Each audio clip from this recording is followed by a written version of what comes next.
Going into this chapter, I knew about the types of leads, but overall, I can't understate how much of a good read this was. I really liked the chapter, and before I discuss this, I would just like you to know, read the chapter. I think it'll have some very vital information for you. Now let's get on with the video. Hello everyone, I'm Lennard Johnson, and today I'll be talking about chapter 7 in the book, Leads and Nut Graphs. And it starts off on page 110, and it gives us some coaching tips. And the first tip is, keep your leads short, and they should preferably be around 35 or less than 35 words. The second tip is, write your nut graph as a tweet to identify your focus in 140 characters. Then the third tip should be, to find your lead, ask yourself, what struck me as the most important or interesting? The fourth tip is, write a headline for your story that could be used as a clue for your lead. And the fifth tip is, point of emphasis. Place keywords at the beginning or end of the sentence for emphasis. And the sixth tip is, avoid suffering. If you can't devise your lead, start with your nut graph and write your lead later. And the seventh tip is, don't invent your lead. Base it on the backup in your notes. Then on page 111, it starts off with telling us what a lead is. And it says the lead is the beginning of the story that entices the reader. And then it dives into how two experts, writing coach Don Fry and Marvin Block, and their advice for starting a story. And Don Fry's advice is to imagine the story while you're reporting it. Fry focuses on getting his focus statement or lead and building relevant information around it until it gets to its ending. And Marvin Block's advice is kind of similar, and he states, think. Don't write yet, just think. Think about what you want to say and how best to say it. Clearly, conversationally, start strong, well begun is half done. And then the chapter goes into the types of lead and their importance. The lead tells the reader what the story is about, and no matter the type of lead, you must back it up with information that sustains it. If you haven't got material to support your lead, you've got the wrong lead. Now I'll be discussing two types of leads, and the first lead that I picked is a summary lead, and a summary lead, or direct lead called in the book, is a type of lead that summarizes what the story is going to be about in the first sentence, and getting directly to the point. These leads are getting increasingly more important with the mounting use of cell phones, tablet computers, and other devices. And these summary leads allow for people who just scan the article to capture their attention faster and to entice them to keep reading the article more. And then the second lead that I picked is called a soft lead, or feature lead, or delayed lead, or indirect leads. Many names, I know. And these are leads that tease what the story is going to be about. And it has a sort of storytelling approach to it before the focus is stated in a separate paragraph, or called the nut graph. And these usually should be done in a third or fifth paragraph. And the lead is intentionally vague to entice the readers to continue reading. The book gives us many tips on how to find the lead. And here are my 5 that are most important to me and that I want to share to you. Tip 1, reader interest.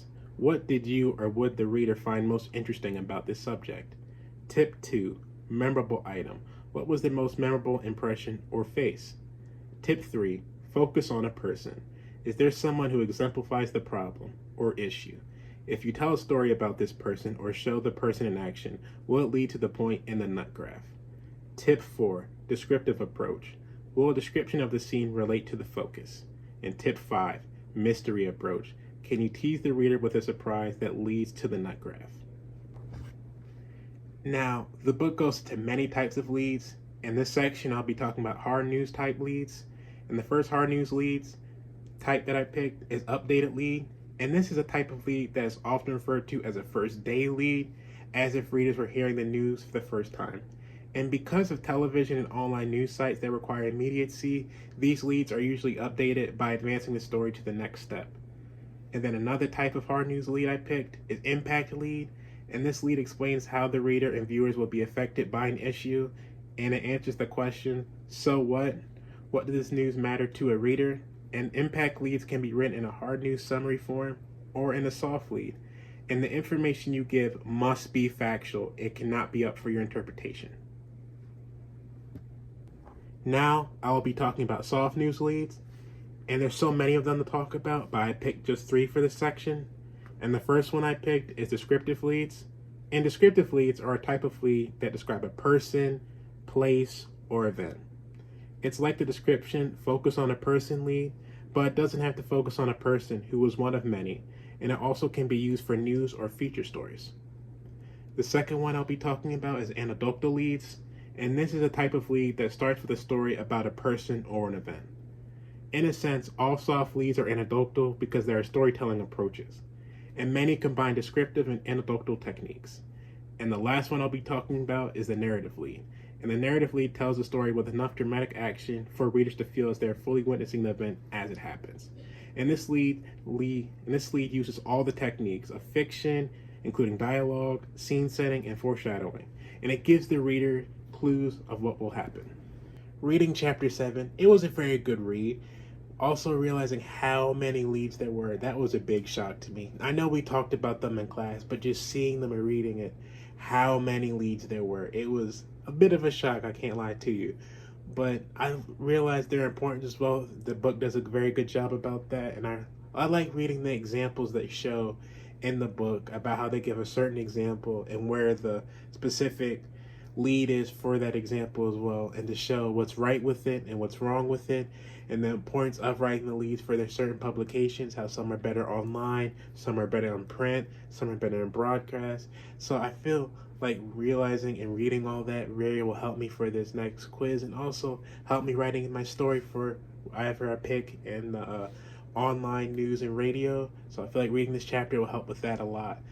But also, I like the coaching tips as well. Reading the coaching tips, that was very fun. It was a blast. I like reading a little bite-sized information, and I feel like I retain information better that way. So I like that a lot. And then also, just even with the stuff that wasn't covered in the assignment, I like reading about that as well. So it gives us more to look about and think about what types of lead we want to use, and also how to use them. And also the advice from the two experts I liked a lot as well. Because usually sometimes I just want to go straight into a story without thinking it through, so I can just kind of get it done. And I kind of hurts my story in the end because I haven't really thought about it. I'm just thinking about getting it done and not thinking about the details.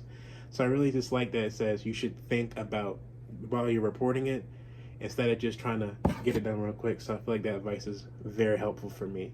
And also the advice of finding the lead, the tips on how to find the lead was very helpful to me, because I remember struggling to find the lead when we did the assignments. We're trying to find the lead. I always got like the cleanup sentence and nut graph and not the lead itself. So I feel like that also was very helpful to me because I realized what a lead should have, and I can better look for leads in articles like that so I can find a lead better, and also help me create leads better in my own work as well. So I like those tips a lot. And they were very interesting too, like the mystery approach. I didn't think about that because I know we talked about teasing a story, but how we can use the mystery approach as well to tease that story even better without giving too much, I think will very help me in the future.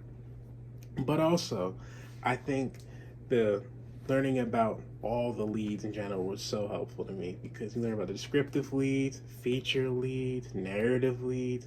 It may seem like a lot, but just seeing it and realizing their importance, you can like really start to visualize a story with using each of those types of leads. So I feel like that helped me be able to write better, especially with the upcoming assignments, and realizing these terms for the quiz will very help me as well. So I feel like overall this chapter was a very delightful chapter to read, and I feel like if you haven't read it yet, you should. Well, you probably already done it if you've done this watching this video, but if you haven't read this chapter, I advise you read it. It's very good. And thank you so much for watching this video. If there's any questions or concerns you have, let me know in the comments below. Thank you so much. Bye.